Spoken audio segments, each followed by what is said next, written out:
Jaya Radha Madhava Kunja Bihar.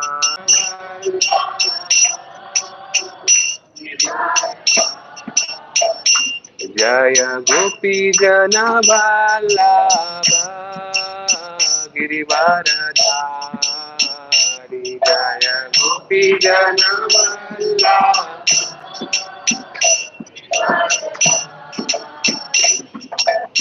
Yashodanandana Prajajana Ranjana. Yashodanandana Prajajana. Yashodanandana Prajajana Ranjana. Yashodanandana Prajajana Ranjana. Yamuna Tira Vanachari. Yamuna Tira Yamuna Tira Vanachari. Vanachari. Jaya Radha Madhava Kunja Bihari. Jaya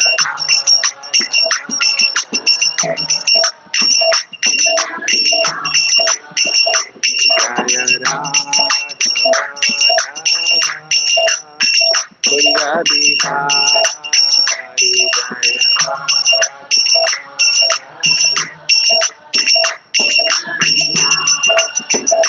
Jaya Gopi Jana Vallabha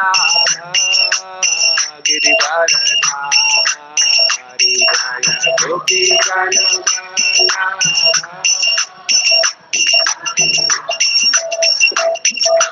Yashodanandana Prajajana Ranjana.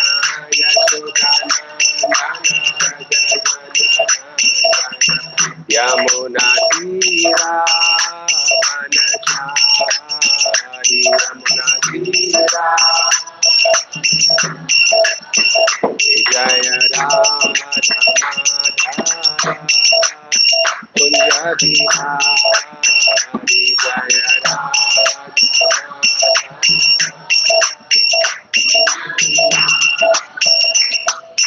Hare Krishna Hare Krishna Krishna Krishna Hare Hare Hare Rama Hare Rama Rama Rama Hare Hare. Hare Krishna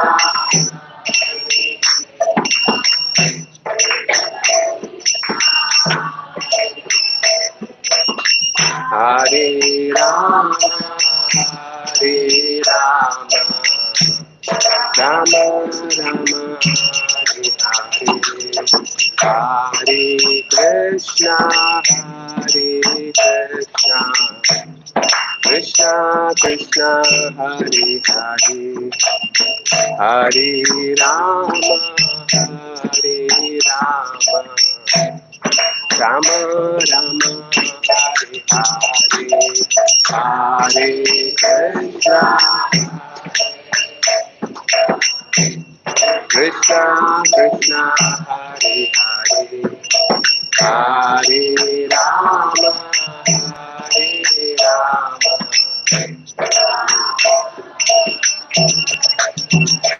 Hare Krishna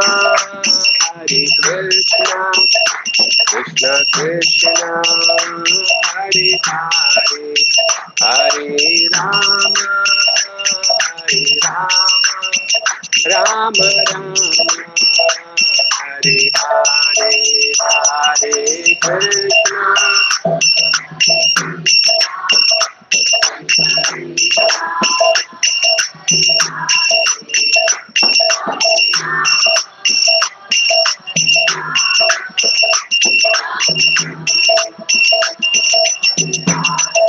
Jaya Jaya Prabhupada Prabhupada Prabhupada Jaya Jaya Prabhupada Jaya Jaya Prabhupada Nitai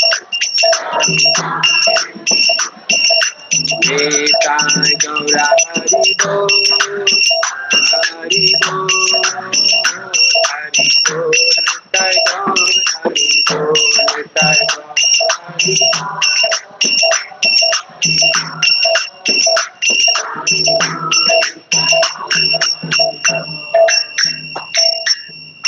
Hari नाम संकीर्तन की जय, हरे कृष्ण महामंत्र की जय, श्रील प्रभुपाद की जय. We'll be discussing Srimad Bhagavatam, first canto, first chapter, 19th shloka. Please repeat after me. Om Namo Bhagavate Vasudevaya. Om Namo Bhagavate Vasudevaya. Om Namo Bhagavate Vasudevaya. Narayanam Namaskrityam Naram Chaiva Narottamam Devim Saraswatim Vyasam Tato Jayam Udire Nashtaprayeshu Bhadreshu Nityam Bhagavata Sevaya Bhagavati Uttama Shloke Bhaktir Bhavati Naishtiki.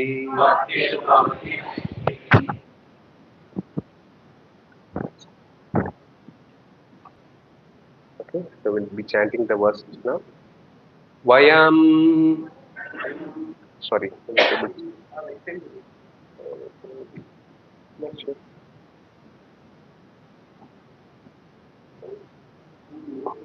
Yeah, mirror I think will be better. Okay.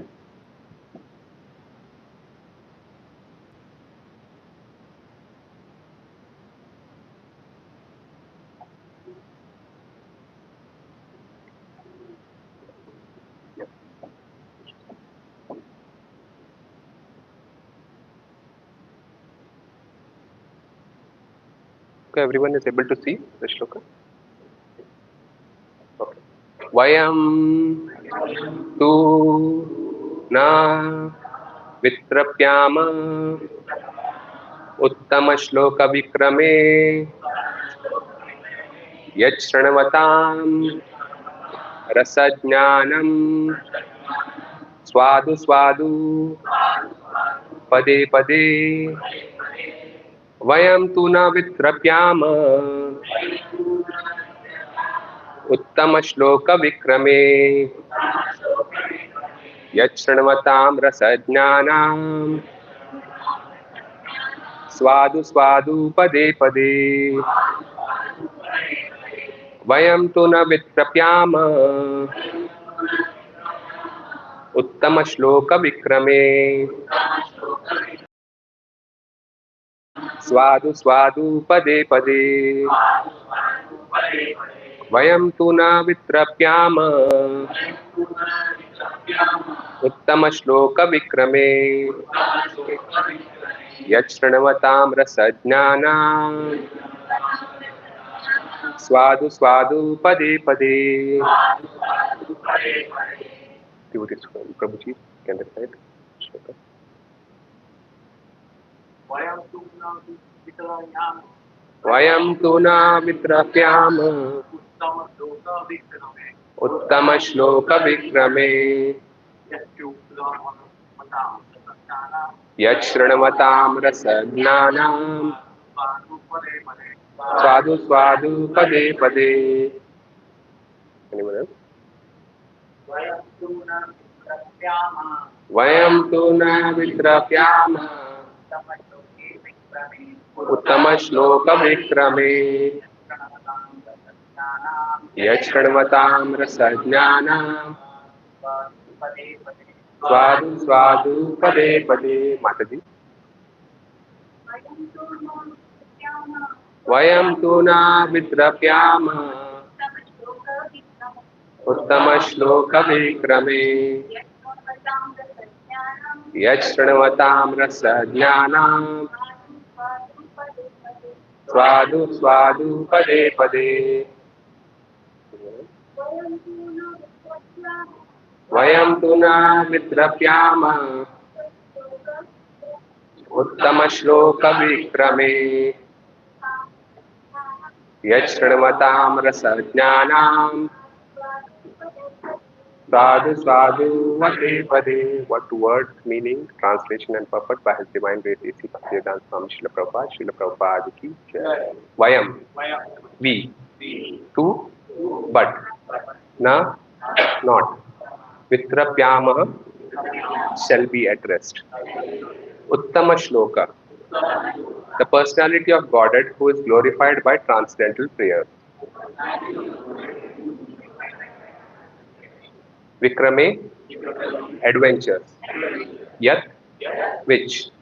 Shranavatam, by continuous hearing. Rasa, humor. Jnana, those who are conversant with. Swadu, relishing. Swadu, palatable. Pade pade, at every step. Translation. So we can repeat after some words. Okay. We never tire of hearing the transcendental pastimes of the personality of Godhead, who is glorified by hymns and prayers. Those who have developed a taste for transcendental relationship with him relish hearing of his pastime at every moment. Perfect. There is a so I'll just read it. There is a great difference between mundane stories, fiction, or history, and the transcendental pastimes of the Lord. The histories of the whole universe contain references to the pastimes of the incarnation of the Lord. The Ramayana, the Mahabharata, and the Puranas are histories of bygone ages, recorded in connection with the pastimes of the incarnations of the Lord, and therefore remain fresh even after repeated readings. For example, anyone may read Bhagavad Gita or Srimad Bhagavatam repeatedly throughout his whole life and yet find in them new light of information. Mundane news is static, whereas transcendental news is dynamic. In as much as the spirit is dynamic and matter is static, those who have developed a taste for understanding the transcendental subject matter are never tired of hearing such narrations. One is quickly satiated by mundane activities, but no one is satiated by transcendental or devotional activities. Uttama Shloka indicates that literature which is not meant for nescience. Mundane literature is the mode of darkness or ignorance, whereas transcendental literature is quite different. Transcendental literature is above the mode of darkness, and its transcendental and its light becomes more luminous with progressive reading and realization of the transcendental subject matters. The so-called liberated person are never satisfied by the repetition of the words Aham Brahmasmi. Such artificial realization of Brahman becomes hackneyed, and so to relish real pleasure, they turn to the narrations of the Srimad Bhagavatam. Those who are not so fortunate turn to altruism and worldly philanthropy. This means the Mayavad philosophy is mundane, whereas the philosophy of Bhagavad Gita and Srimad Bhagavatam is transcendental. So let's chant the Mangalacharna prayers. Om Ajnanatimirandhasya Jnananjana Shalakaya Chakshurunmilitam Yena Tasmai Shri Gurave Namaha Shri Chaitanya Manubhishtam Sthapitam Yena Bhutale Swayam Rupa Kadamayam Dadati Swapadantikam Vandeham Shri Guru Shri Yuta Padakamalam Shri Gurun Vaishnavamscha Shri Rupam Sagrajatam Saganam Gunathanvitam Tam Sajivam Sadavaitam Savadutam Parijana Sahitam Krishna Chaitanya Devam Shri Radha Krishna Padan Sahagana Lalita Shri Vishakhanvitamscha Nama Om Vishnu Padaya Krishna Pristhaya Bhutale Srimate Bhakti Vedanta Swami Niti Namini Namaste Saraswate Deve Gauravani Pracharini Nirvishesha Shunyavadi Paschatya Deshatarani Namo Mahavadanyaya Krishna Prema Pradayate Krishnaya Krishna Chaitanya Namne Gauratishe Namaha He Krishna Karuna Sindhu Dina Bandho Jagatpate Gopesh गोपिकान्त Radhakant नमोस्तुते तप्त कांचन गौरांगी राधे वृंदावनेश्वरी वृषभानुसुते देवी प्रणमामि हरिप्रिये वाञ्छाकल्पतरुभ्यश्च कृपा सिन्धुभ्य एव च पतितानां पावनेभ्यो वैष्णवेभ्यो नमो नमः। जय श्री कृष्ण चैतन्य प्रभु नित्यानंद श्री अद्वैत गदाधर श्रीवासादि गौर भक्त वृंद। हरे कृष्णा कृष्णा कृष्णा हरे हरे, हरे हरे राम राम हरे हरे। मूकं करोति वाचालं पंगुं लंघयते गिरिं यत्कृपातमहं वन्दे श्रीगुरुं दीनतारिणं परमानन्दमाधवं Shri Chaitanya.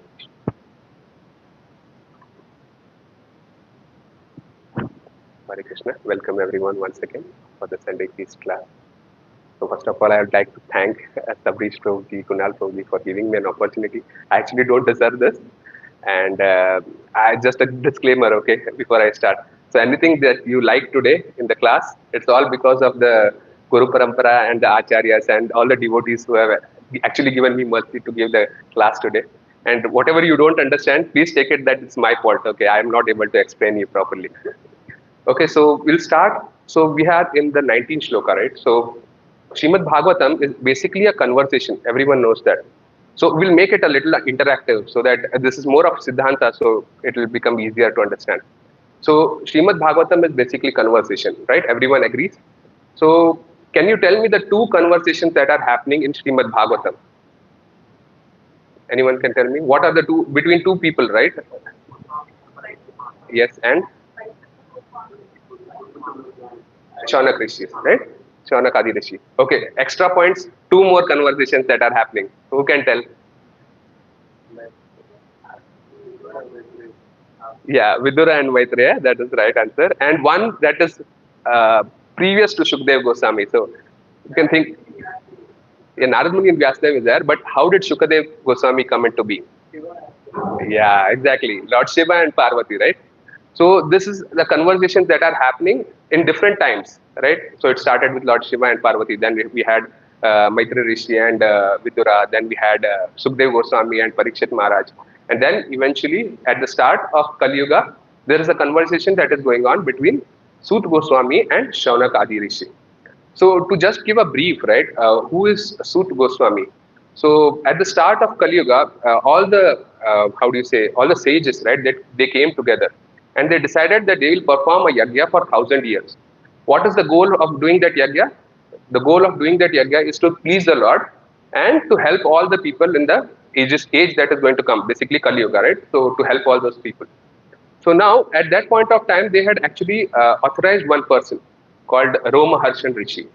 So he was actually considered to be the Purohit, right, or the main person who is going to speak. So this is during the Mahabharata war. So this 1,000 years, right? So during the Mahabharata war, they had actually decided that there is going to be a 1,000 years yagya. So at this time, Balramji, right, Lord Balrama, so he was not taking part in Mahabharata. So he decided that he will go to a pilgrimage, right? So while doing the pilgrimage, he reaches Naimisharanya, where this exact all the rishis are there sitting, and they have Roma Harshan Rishi also.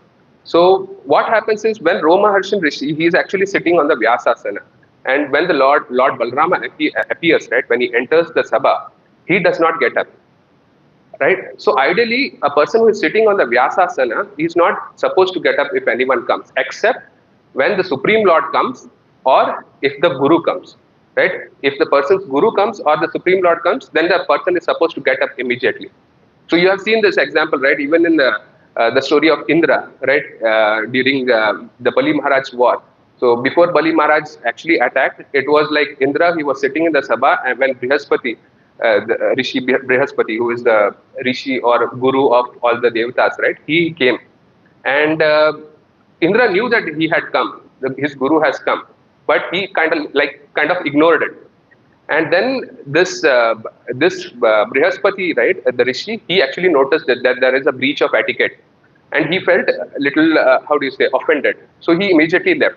And then when he left, actually Indra actually came to know, oh, such a big mistake I did. Right, so he starts running behind him, but by that time he had left already. And then At that point of time, all the problems started, right? So the Devtas started losing the battle to the Danavas, right? The Rakshasas. So we can see that it is very important when a senior devotee comes, right, or a guru comes, or Lord Krishna himself comes, that a person who is even in a high position of talking about the Lord should actually respect the Lord when the Lord comes. So at that point of time, when Romaharshan Rishi was sitting on the Vyasasana, he sees Lord Balrama has come, but he does not get up. So at this point of time, Lord Balrama, he thinks, right, who is this person? So now he is the Lord, right? Balrama is none other than Lord Krishna. He is as good as Lord Krishna. And he figures out, oh, there is some, how do you say, there is some mistake with this person. He is not qualified to give the Bhagavatam class, right? He is not a qualified person. So what he does is he basically picks up one kusha grass and he touches him. At the moment he touches, the soul of that person leaves from that body. He dies at that moment itself. So now all the Brahmanas, right, they actually become very, how do you say, disturbed. Why? Because before the start of Yagya, they had actually given boon to this Romaharshan Rishi, saying that may you have a long life. So now that became a contradiction, right? How that person passed away. But then Lord Balram says, do you want me to bring him back to life? We can bring him. But then all the sages say, no, because Supreme Personality has, Godhead has done something that is meant that it is supposed to happen like that. So then they decided that, see, it is said in the Vedas, right? If a father passes away, if the son takes up the same mantle, it is like as good as the father is continuing, right? So similarly, in this case, what they did was the son of Romaharshan Rishi. Who is son of Romaharshan Rishi? Sutta Goswami, right? So he is installed as a speaker of Srimad Bhagavatam, and he is considered the main person here in the Yagyas. And Lord Balrama, he himself helps him and installs Sutta Goswami at this Naimisharanya. So now, at this point of time, right? So we'll come back to the main question here. So the first canto, first chapter, all deals with the questions of the sages, right? So the sages are continuously asking questions. Oh, what is this? What is that? How the Lord works? What all the activities Lord has done? So it is continuous. The whole chapter is of only questions. So now, actually, Shaunak Rishi, right? He is actually he's trying to console. Now, Sudha Goswami might come back and if one or two questions is okay, you have given one whole chapter of questions. How is that? How is that even logical? So they're saying, no, see, we are actually very inquisitive to learn about the Lord. So that is why we are asking so many questions. So that is what Shaunak Rishi is consoling to Sutta Goswami. So now we'll go to the shloka, right? Vayam tuna vitrapyama. What is he saying? That, but we are not satisfied. Satisfied with what? Uttama shloka vikrame. Uttama shloka vikrame means by the adventures, glories of the adventures of the Lord Uttama shloka. So I'll pause here. Okay, so what is the meaning of the word Uttama shloka? Can you give me some meanings of the word Uttama shloka? You might have heard this word, right? Uttama shloka. What does it mean?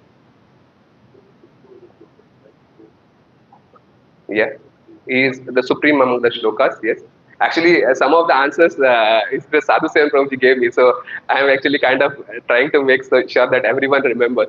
So any other meaning of Uttama shloka? Anything that comes to mind? So one of the meanings actually is given is, right, by whose name when you chant, Tama gets destroyed. Uttama, when we say, right, Uttama. So Tama Guna gets destroyed. So similarly, you see, right, we have Ananta Shesha, right, Ananta Shesh. He is chanting the glories of the Lord from his thousands of heads, right? Ananta means thousands, right? Innumerable number of heads. And he's continuously chanting, and he's chanting that from the beginning of time. And he's not repeating also, but he's still not done with it. He's continuously chanting. So there is no limit to the glories of the Lord, right? That is what we can understand also. Then we have Yach Shranavatam Rasad Jnanam, right? What does it mean? Those who understand the rasa and sadhu sadhu pade pade, they will relish this, right? Every step, right? Every moment of this, they will relish it. So now Shaunakadi Rishi, they are saying that we are not satisfied by hearing the glories of Uttama Shloka. But we can tell, right, in current situation, there are people, right, like me, myself, if I say, we get satisfied, right? How much lecture is going on, right? You can end now and start prasadam also. But why does this condition come? Why does this condition come that I am when it is given here in the Shastras, right, in Srimad Bhagavatam, it is given that a person who has taste, he will not be able to get satiated when the glories of the Lord is like being discussed. So what is the reason? Why actually I am satiated in that case? A container is not big enough. That's true. I actually gave the answer little right now. Condition. I do not have the taste. I just said, right?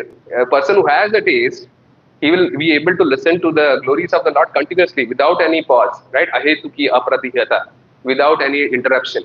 He'll be able to listen. But right now, the condition is such that we do not have, or especially I do not have the taste of listening. And then he says, Vayam too. Shaunakrishi are showing that they are actually hankering for listening about Lord Krishna.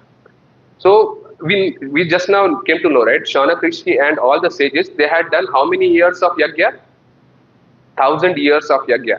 So at this point, they are saying that, see, of the yajna and all the yoga, we are actually satisfied. We are done. We don't really want to do any more yajna now.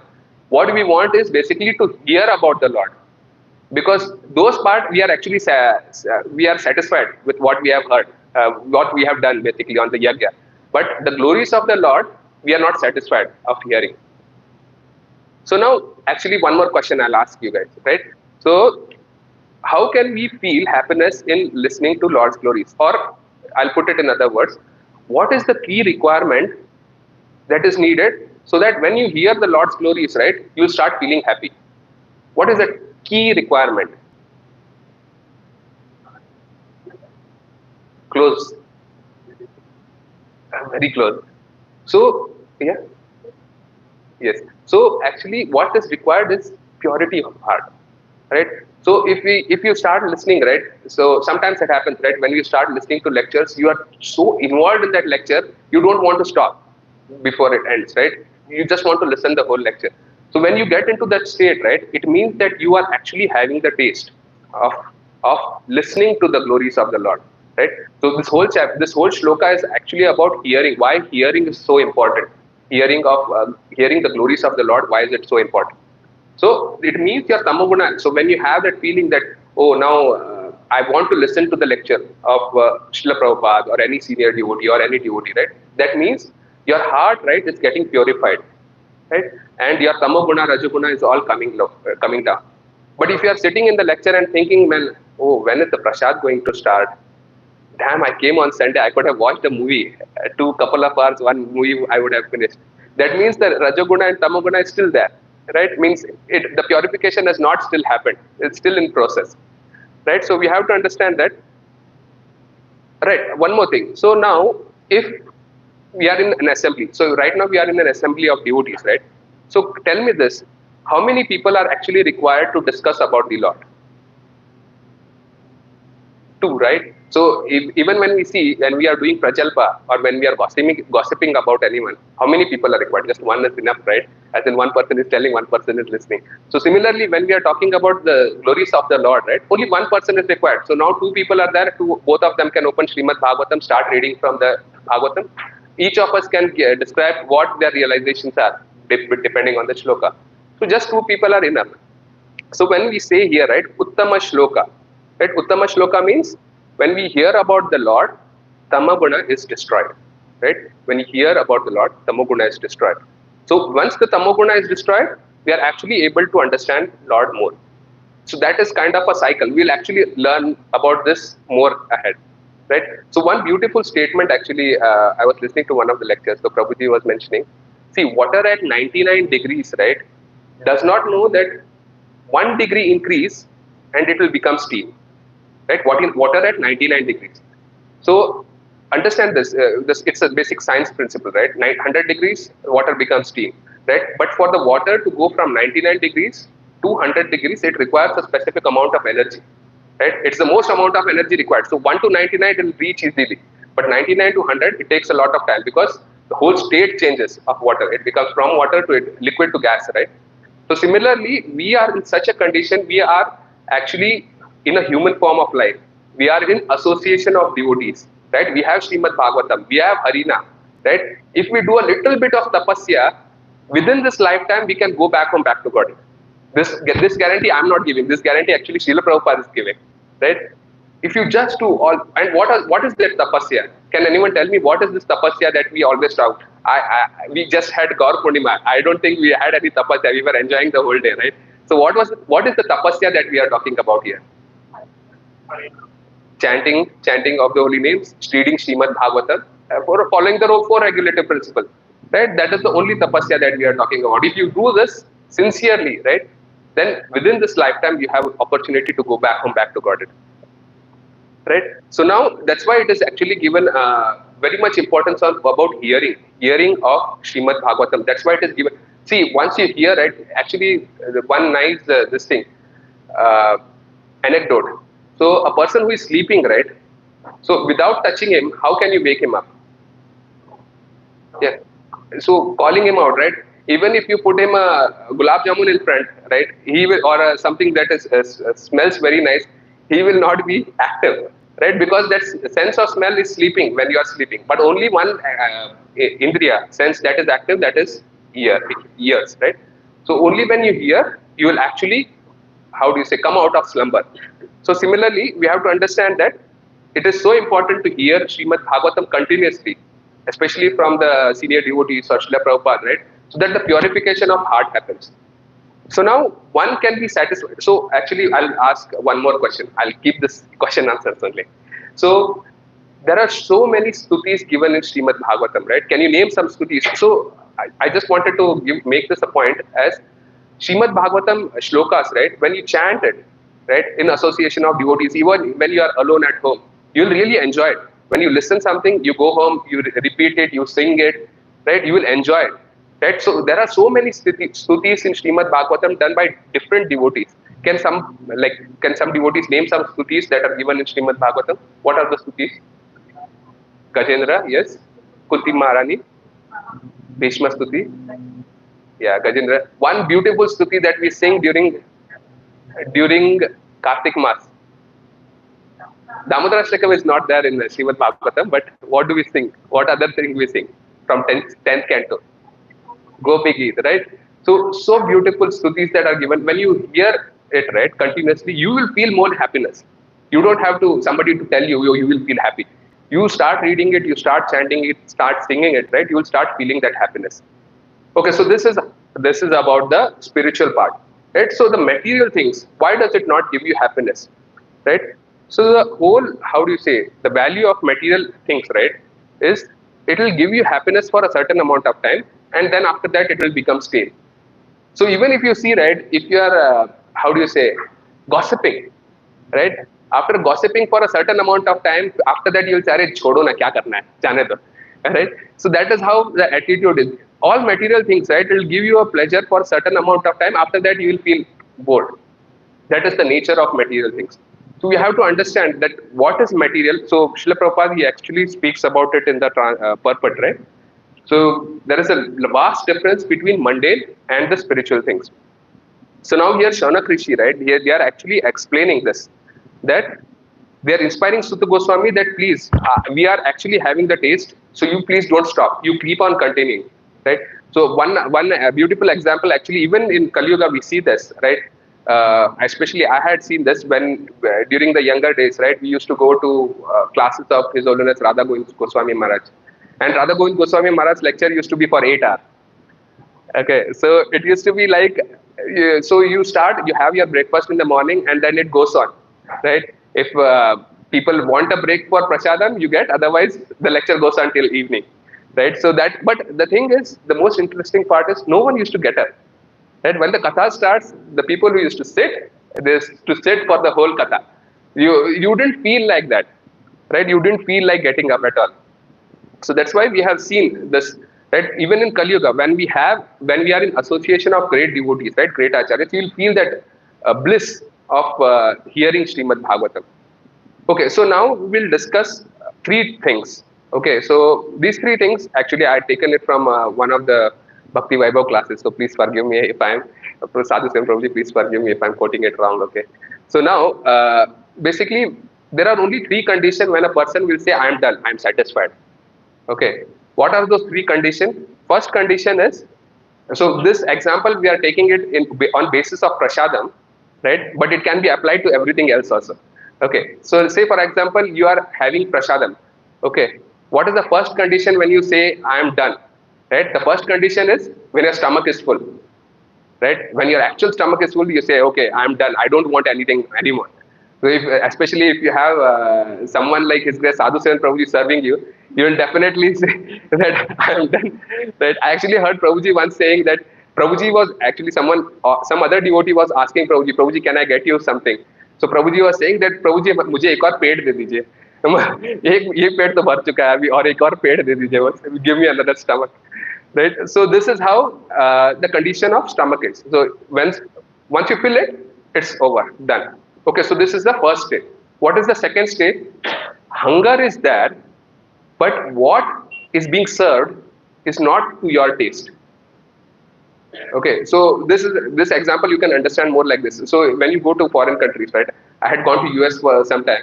At that time on Ekadashi day, right? You don't really get sama or sabudana there.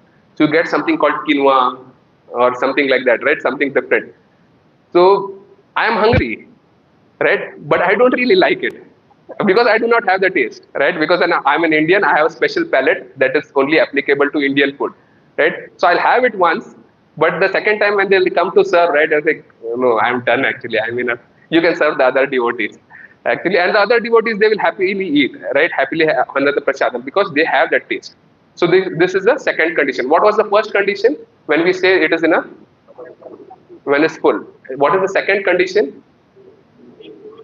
You have hunger, but taste is not there, right? And the third condition is when you have hunger, but whatever is prepared, right, is not that good. Say for example, you have kheer that is prepared, but there is little sugar is little less, or sometimes halwa is prepared when the sugar is less. So sometimes you might ask question: Is this upma or halwa? You never know, right? So sometimes that comes. So this is how your mind works, right? You'll have that, right? But when the second time it is served, you will say, no, that's it, enough. I don't want anything. I don't want it more. So now these are the three conditions when somebody alambudi, it's called, that a person will be satisfied or satiated. I don't want more. Right. So now Shanakadi Rishi, right? They are actually explaining on these three principles. What was the first principle? Why one person would say I am done? Stomach is completely full. So now Shanak Rishi, right? They are saying, see, actually ears are made out of Akash. When we say the five elements, right? Like earth, water, air, fire, ether, the ears are made out of ether, right? And what is the sense object of this ear? Sound, right? And the amount of sound you put in the ear, that can never be, how do you say, satiated, right? You can put any amount of sound. You can hear a lecture a whole day, but you still will not be fulfilled, right? So Shanak Rishi, right? He is explaining, see, our ears are made out of space, ether, right? So there is no way that this can be completely satisfied, right? So you don't think that we are satisfied because of this first condition. Okay, that condition is gone. Now second condition, right? Okay, first condition, one more thing. So actually, I was hearing this lecture, right? So for prasadam, right, as in the physical prasadam, do we actually have to go to seminar first, saying that how to acquire taste in prasadam? No, right? That's a natural thing. You put in your mouth, you automatically get the taste. Next time you'll say, oh, I want to have that. Last time that puri sabzi or your Manchurian was like that was made was very nice, right? That automatic remembrance will be there. So similarly, right? So this stage is good. So even if you are a devotee, if you are coming for prasadam, that is still good. It's not bad. But eventually, the point is you have to grow above that, right? You have to come to a state where hearing becomes your primary principle, right? So you might come to the lecture thinking, oh, what I'm going to listen today, something that Prabhuji might be saying that I might learn, right? So it will go to an extent such that once you start hearing, the food becomes a hindrance, right? So it will become such that once you start hearing, once you get the taste, right, of hearing, you will automatically get to that state that you will continuously hear, and suddenly some Prabhuji will come and say, Prabhuji, prasadam. Like, no, you wait, you go and stand outside and let me finish this complete and then I'll come. Right? That state will come. So that is the actual goal of all of us, that all of us should reach to that state. So now one beautiful example here. We are talking about one beautiful individual, right? Who is the acharya, or who is the, how do you say, the prime person of the devotional service of hearing? Who is that person? Hearing, Shravanam, Parikshit Maharaj, right? So Parikshit Maharaj here, actually it is given, Parikshit Maharaj was hearing Srimad Bhagavatam for 7 days and 7 nights without drinking water, without having any food, without getting up for a bathroom break, right? Or without doing anything that is opposed to stopping those, like stopping Srimad Bhagavatam class. He did not do that. And it went to such an extent that Sukhdev Goswami was wondering, he might be like, I don't know, he should be tired, right? After listening to Srimad Bhagavatam for so long, he should be tired, right? You should do, if you want, you can take a break. But then Parikshit Maharaj says, see, what you are saying, right? What the Srimad Bhagavatam, the glories of the Lord that you are sharing with us, that is actually the nourishment that we have. I don't want to drink water. I don't want to have food. I don't want to take break, because what you are giving us is what is the nourishment that I want, right? So now, so another example that we can see here, right? Say if you want to go to a destination, you want to go to some place, right? So you are taking your vehicle and you are going to that place. So now your vehicle does not have petrol. So what you will do, you'll go to a petrol pump, you'll fill the petrol and go. And when you reach the petrol pump, you won't think that, oh, let me take half an hour break, let me have some food here. But because your goal is not to stay at the petrol pump, your goal is to reach there. So you say immediately fill the petrol and I want to leave. So similarly, when we have this taste of hearing, right, when we increase our taste of hearing, all other activities will become like that. It's kind of hindrance. You just want to finish those things so that you can actually go to your goal of hearing Srimad Bhagavatam. Okay, so this was the first one. What was the first alam buddhi that we discussed? Stomach is full, right? So okay, now the second one. What was the second one? Hunger was there, but taste is not there, right? You do not have the rasa. So now actually, His Grace Vaishesika Prabhu from ISKCON ISV, right? He was actually explaining this. So how do you understand a person that he does not have taste? Right? So if you get someone new from for Srimad Bhagavatam class, right? Absolutely new person, right? So he might be wondering, अरे मैं कहाँ गया? ये कभी खत्म होगा? प्रसादम कभी शुरू होगा? कितना time लगेगा इसमें? So right, so that is the person. Now he does not have taste. He is on the stage where he does not have taste. Eventually it will come to that stage where he will have the taste, right? But this is the understanding. So now one more example we'll take. How many of us here, right, know Shastriya Sangeet? Oh, what's your name? Ajinkya Prabhu knows Shastriya. Wonderful. Okay, so for people who don't know, right? So previously in DD1, right, the channel DD1, we used to have 1 hour of Shastriya Sangeet going on every day. So at least when we were small, we used to get so bored, we used to switch off during that time, right? But then there were people, hundreds of people who would actually listen. So how come they could listen where we could not listen? What was the reason, right? They had the taste, right? They knew something about it and they wanted to know. So we might be thinking that, why is this person shouting like that? But then they might be saying, oh, such a nice raga that person took, right? So that is the difference. Because that person has taste, he understands the Shastriya Sangeet. Similarly for Mridanga, right? If a person knows a little bit of Mridanga, right? He will quickly understand that a person is playing better or is playing worse. Right? A person who does not know absolutely Mridanga, any person who is playing, he might say that, oh, such a nice play, like this person is playing so nicely. Right? So this is the taste that we are talking about. See, you need to have a little bit of understanding to actually trigger that whole dormant Krishna conscious love that we have in our heart. To trigger that, right, you need to have a little bit of knowledge, right? So, yeah, like we said, right, a person who is coming for the first time will be completely bewildered, right? He will not understand. So that is the second point. So now Shanak Rishi says, see, that is not the case. They say rasa jnanam. He says, right, we already have the rasa, right? We already know about it, so we want to hear more. So your second case is also not true.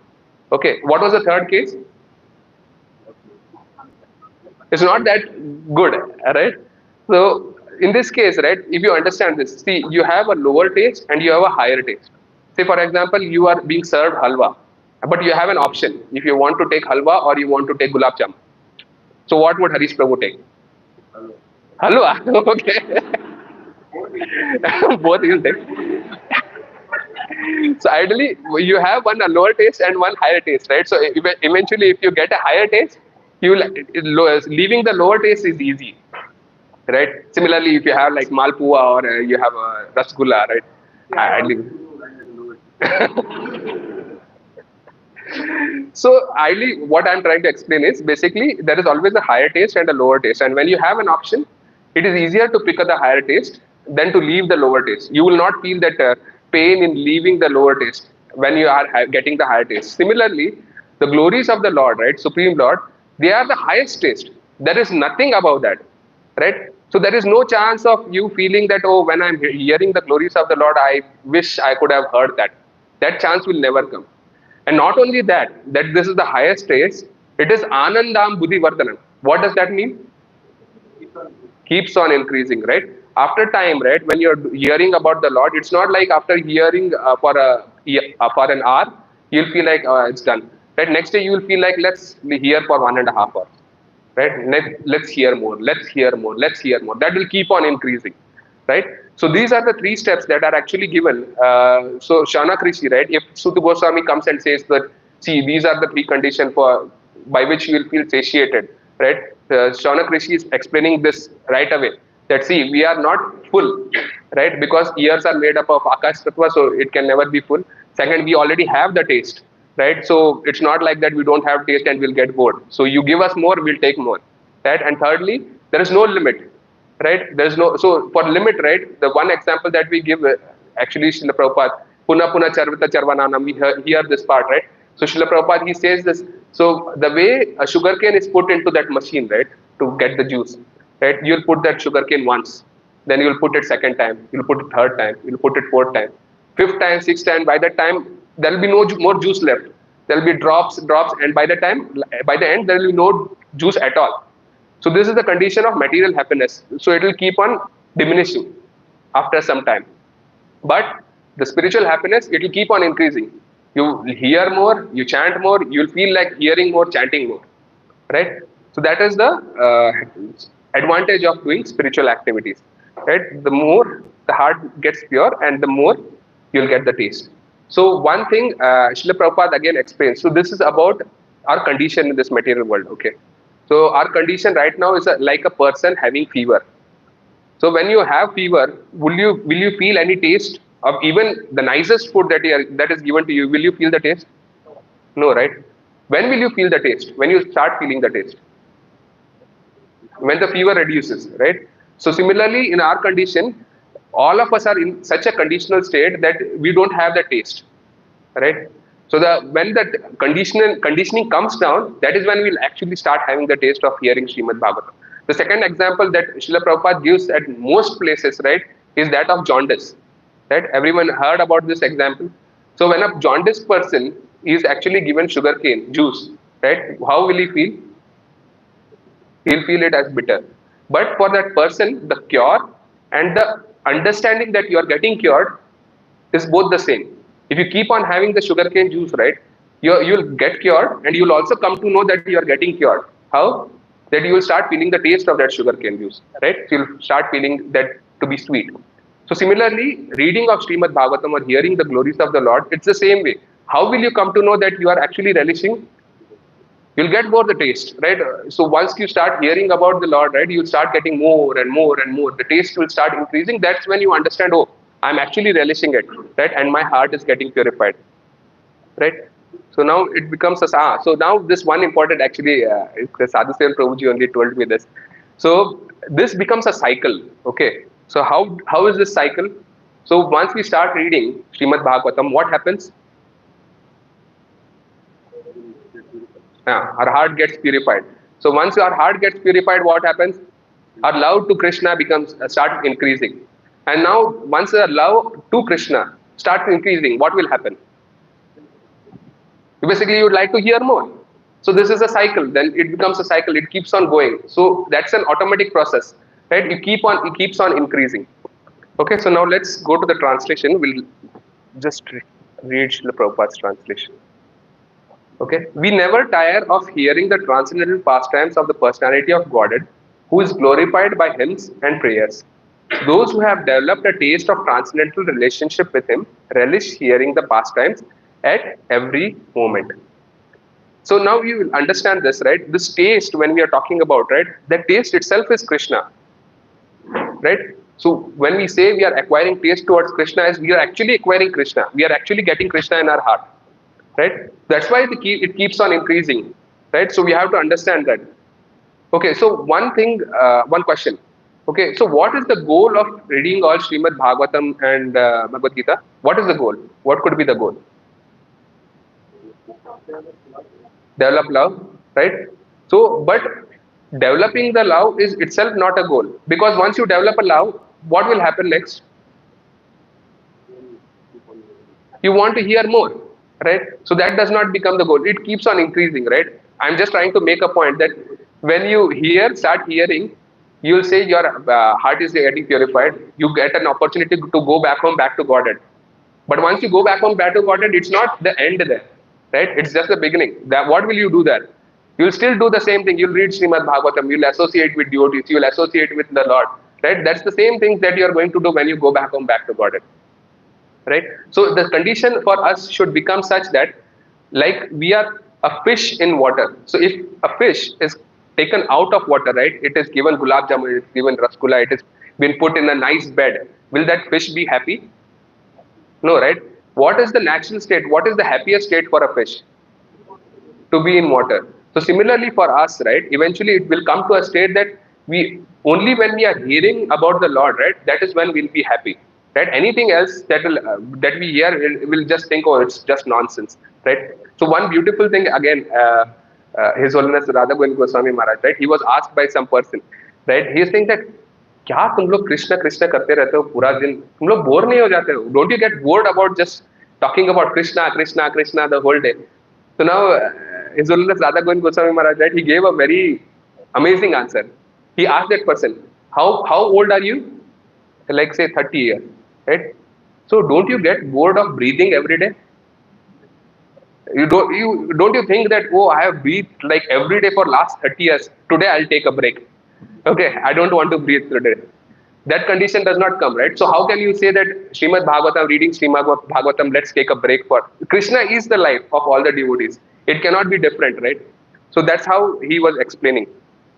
And why it is said that Srila Prabhupada, he says here, right, this one line. Yeah, so the Ramayana, the Mahabharata, the Puranas are histories of bygone ages recorded in connection with the pastimes of incarnations of the Lord, and therefore remains fresh even after repeated readings. For example, anyone may read Srimad Bhagavad Gita and Srimad Bhagavatam repeatedly throughout his life and yet find in them new light of information. So, you might have seen, right? Everyone would have experienced this. The more you read Srimad Bhagavatam or more you read Bhagavad Gita, right, you will find new knowledge in them every time you read. How does this happen? Actually, the Acharyas, they explain. So we have this 9 stages of bhakti, right? Adav, Shraddha, Tata Sadhu Sangha, Bhajana Kriya, Anartha Nivritti, Nishtha, Asakti, Ruchi, Bhav, and Prem, right? 9 stages. So whenever you advance, right, whenever you go up the ladder, every time when you read Srimad Bhagavatam, you will get more information. You will get some new information, right? It's not like the Srimad Bhagavatam has changed. Bhagavatam is the same, but the realization that you will get reading at every stage will be different. Right? Within the stage also, when you are going to advance, right, you will have that new feeling, new understanding of Srimad Bhagavatam, right? So this actually happens with the family members also. Sometimes one of the family members, he becomes a devotee and the other family member is not a devotee, right? So sometimes the devotees come and tell Prabhuji's devotees, they say, क्या करे, घर पे कोई समझता ही नहीं है, क्या बात कर रहा हूँ, कुछ समझता ही नहीं है, कोई समझने के लिए है ही नहीं. Right? So this is the condition. Why? Because the family member, right, he is not Krishna conscious. He does not have taste, right? And now one of the member, he has got taste, right? So there will always be an incompatibility in that situation, right? One person not having taste, one person having taste, right? Because other person is completely in material activities, one person is completely in spiritual activities. So that incompatibility will always happen, right? Okay, so there was actually, Srila Prabhupada, he mentions this, right? Mundane news is static, whereas transcendental news is dynamic, in as much spirit is dynamic and matter is static. right? So this one nice example, actually, one of the devotees they were giving. So the newspaper, right? Uh, People used to get newspaper. I don't know if somebody gets a newspaper nowadays or not, but at least you still get a newspaper. Okay. I'm sorry what I'm going to tell. Okay. So actually, so when I was younger, right, my father actually used to get the newspaper.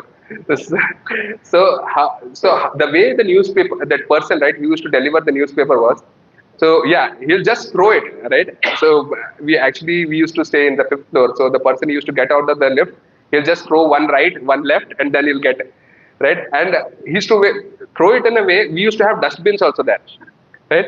Sometimes that newspaper would land over the dustbin or around the dustbin, right? Still, what we used to do, as in, we'll just pick the newspaper, we'll start reading. So we have to understand this, right? So it's such a mundane thing. The person who is distributing it, right, he does not also have any respect for that. He's literally throwing it, right? And it is thrown on the dustbin, or probably around the dustbin. And what do? We actually we take it at our home, and we start reading it, right? So it's literally like we are taking garbage from outside and we are putting it in our head, going inside. So it's not like that you should not know about the world. That's not the goal. That's not the understanding of this, right? The understanding is you should limit the understanding of the world to bare necessity, right? So actually, one of the senior devotees, right, he used to say that, see, the problem with knowing more about this world is what?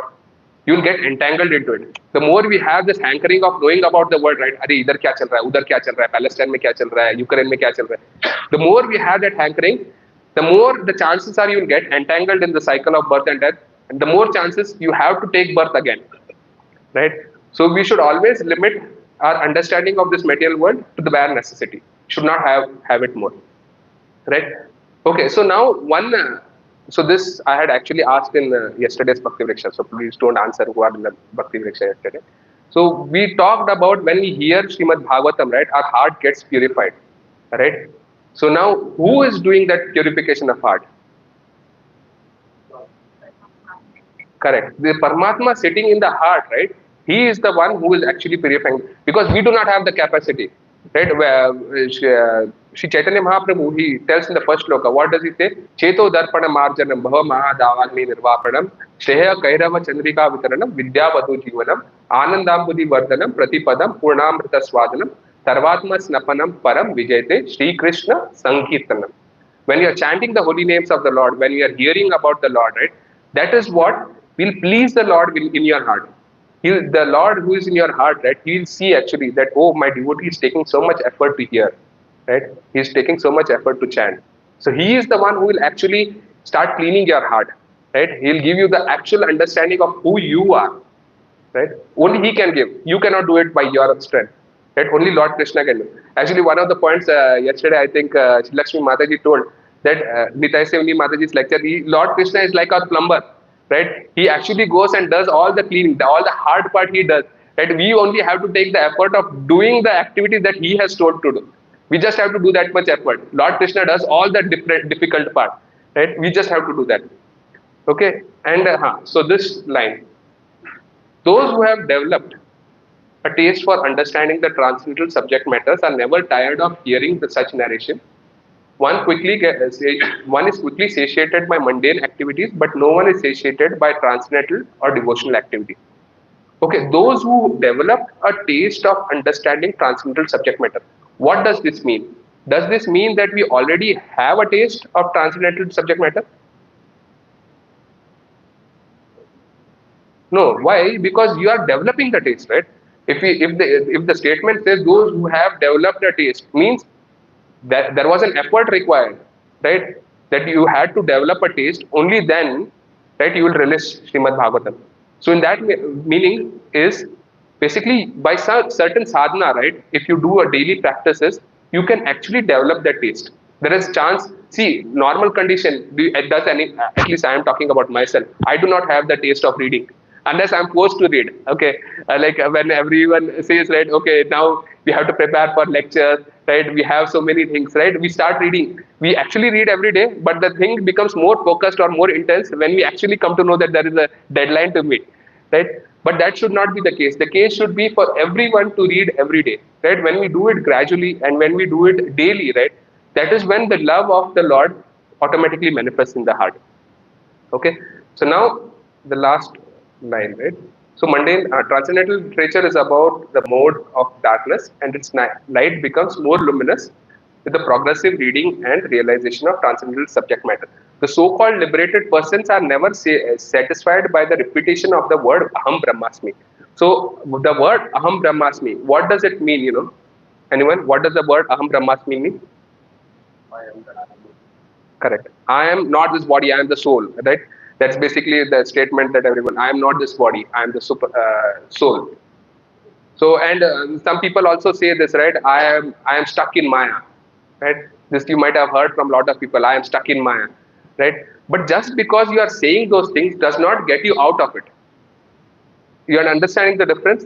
You know that you are not this body, you are the soul, is only 50% of the problem, right? The other 50% should be how to get out of it, right? Now that you know that you are not this body, you are the spirit soul, how to get out of this cycle of birth and death, right? Should be the understanding, right? Everyone is getting this point, right?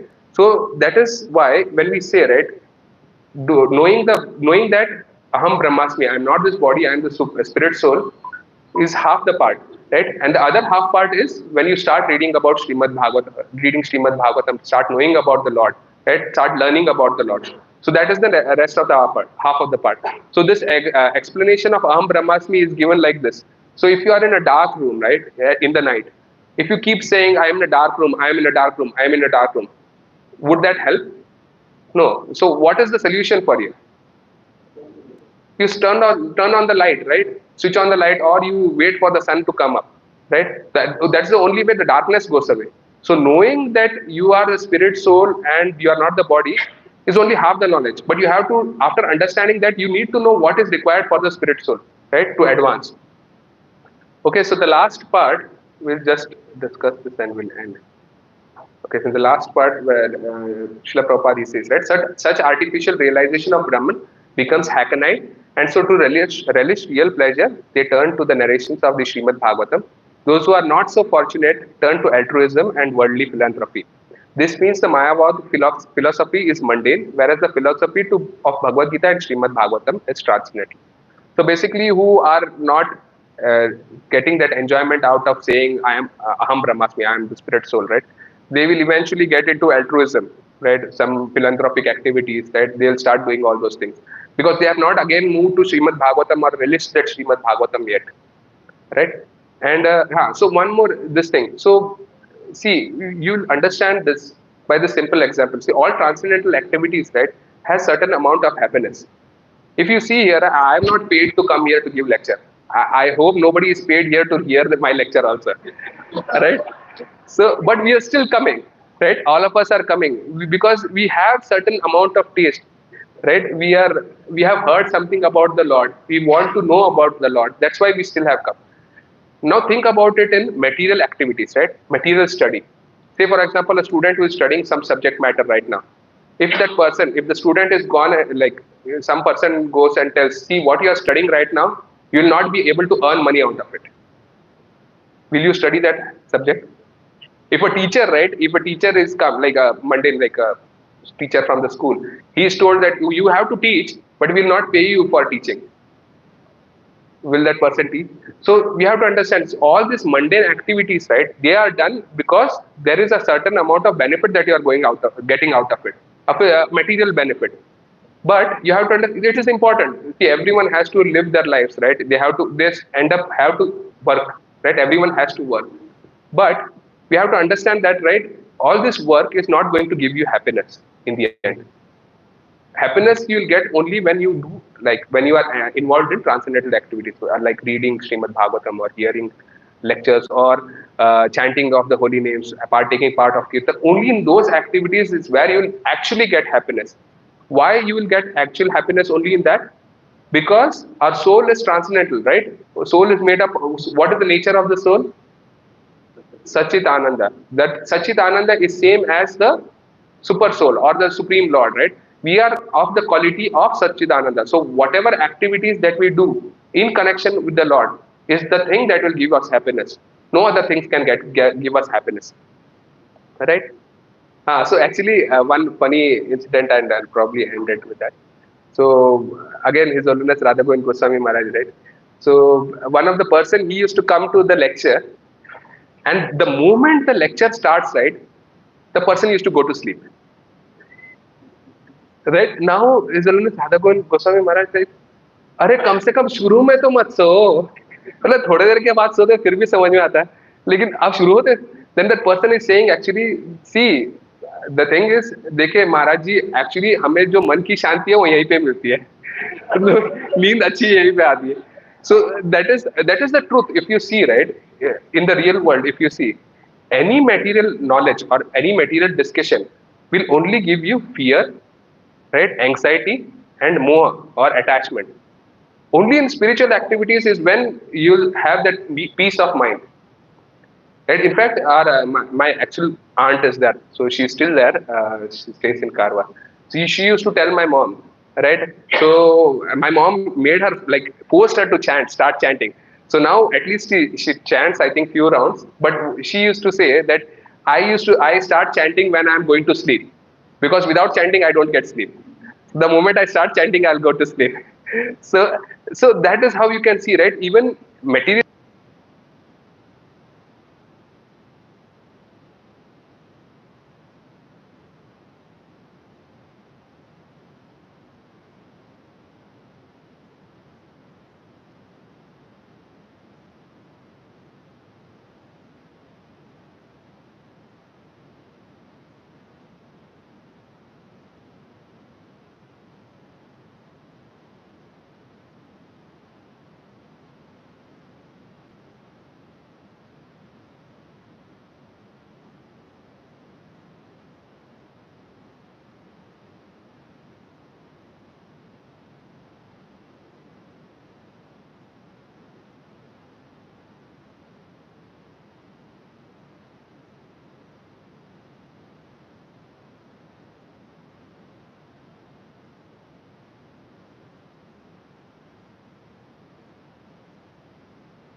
Yes. So actually, this Rup Goswami has given, Srila Rup Goswami has given in the Nectar of Devotion.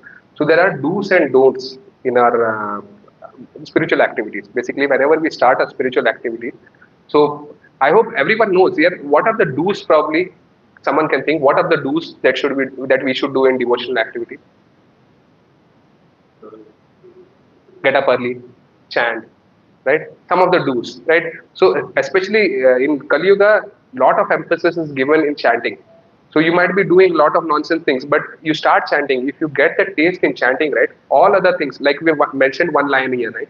You have to achieve that higher taste to leave all the lower taste, right? So if we get that taste in chanting, our heart starts getting purified, and once that heart gets purified, right, all the other processes will automatically come. So we have to start with chanting first, and then don'ts also come, right? So, but you don'ts you cannot implement for a newcomer, right? At the start, you cannot say, okay, tomorrow you have come, stop eating meat, no gambling, no illicit sex, no intoxication. So that a person might get scared because of that, right? Suddenly, if you tell in a new person, but the better thing to do is get them involved into chanting. They start chanting one round, they'll start chanting and attend Bhakti Vrikshas. Probably we have so many Bhakti Vrikshas leaders, right? So they have this all questions, small questions that how can we implement this? How can we get better? Right? It's step by step. Like we have this Bhakti steps, right? We are taking small steps. So eventually we'll come to a stage where all the other rules and regulations will automatically come. But first and foremost, we have to start with chanting. So basically, if we start chanting, attend. If they are not even chanting, right, make them get them some taste in kirtan, right. So I'll see that some of the people are that they don't really chant, but they will listen to kirtan. But that is still a stage. It's better than not doing anything, right? He got a taste on the hearing, then automatically it will come to chanting. It will come to that higher and higher. So better it would be to start from that chanting from here. Prabhuji, if you can want to add, then you can add. Okay.